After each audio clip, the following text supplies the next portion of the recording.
2026 Bangladesh premier লিগের দিন গণনা শুরু হয়ে গেছে। 7 দলের পরিবর্তে এবার আসরে থাকতে পারে মোট 6টা ফ্র্যাঞ্চাইজি। বাদ পড়বে পারিশ্রমিক নিয়ে বিতর্ক সৃষ্টি করা দুর্বার রাজশাহী। বিপরীতে এবার আসরে আসবে বেশ কয়েকটি নতুন প্রতিষ্ঠান। থাকছে বড় চমক, প্রথমবার মতো দেখা যেতে পারে বিদেশি মালিকানাধীন ফ্র্যাঞ্চাইজি। সব মিলে 2026 বিপিএলে কোন 6 দল অংশগ্রহণ করতে পারে তা নিয়ে বিস্তারিত রিপোর্টে।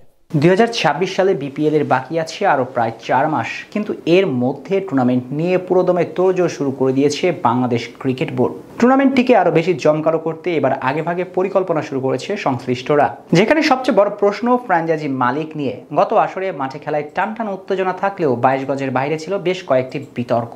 বিশেষ করে খেলোয়াড়দের পারিশ্রমিক ইস্যু বৃহৎ আকার সমস্যায় পরিণত হয়, যা নিয়ে আন্তর্জাতিক পরিমণ্ডলেও সমালোচিত হয় বিসিবি। তাই এবারের আসর সব বিতর্কিত ফ্র্যাঞ্চাইজিগুলোকে সরিয়ে সবকিছু নতুন করে ঢেলে সাজানোর উদ্যোগ নিতে যাচ্ছে বিপিএল গভর্নিং কমিটি।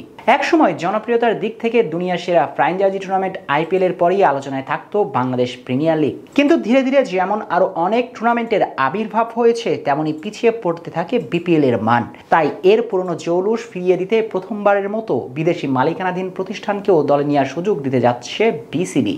তাই 2026 মৌসুমে বেশ কয়েকটি নতুন ফ্র্যাঞ্চাইজি দেখার সম্ভাবনা সৃষ্টি হয়েছে। তবে 7 দলের পরিবর্তে এবার 6টি দল নিয়ে মাঠে গড়াতে পারে টুর্নামেন্ট, যেখানে প্রথম দল হিসেবে প্রায় নিশ্চিত করেছে ফরচুন বরিশাল। টানা 2 বার চ্যাম্পিয়ন হয়ে বিপিএল এর সবচেয়ে সফল ফ্র্যাঞ্চাইজি হওয়ার দৌড়ে বেশ ভালোভাবেই এগিয়ে যাচ্ছে কীর্তনখোলা পাড়ের প্রতিনিধিরা। তাদের মতো এবারের আসরেও দেখা যাবে রংপুর রাইডার্সকে। পেশাদারিত্বের দিক থেকে বারবার এগিয়ে থাকে বসুন্ধরা গ্রুপের ফ্র্যাঞ্চাইজিটি, তাই তাদের প্রতি পুরোপুরি খুশি বিসিবি, যার সুবাদে আরও একবার দেখা যাবে রংপুরকে। এদিকে গুঞ্জন উঠেছিল 2026 সালে বিপিএল এ থাকবেন না শাকিব খান, কিন্তু ফ্র্যাঞ্চাইজি থেকে জানানো হয় অভ্যন্তরীণ সব সংখ্যা দূর করে আগামী আসরেও ঢাকা ক্যাপিটালসের প্রতিনিধিত্ব করবেন তিনি। অর্থাৎ এই 3 দল এখন পর্যন্ত প্রায় চূড়ান্ত। বাকি 3 দলের মধ্যে গতবার পেমেন্ট ইস্যু নিয়ে ঝামেলা করা দুর্বার রাজশাহী বাদ পড়তে চলেছে।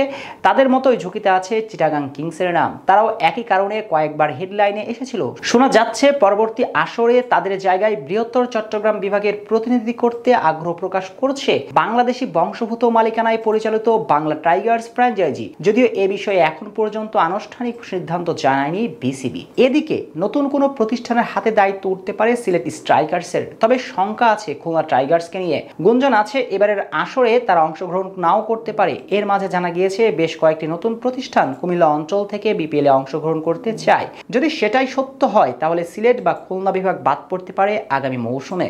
অর্থাৎ আপাতত Dhaka Capitals, Rangpur Riders, Fortune Barishal এবং চট্টগ্রাম বিভাগ প্রায় অনেকটাই নিশ্চিত। বাকি 2 দল নিয়ে চলছে আলোচনা।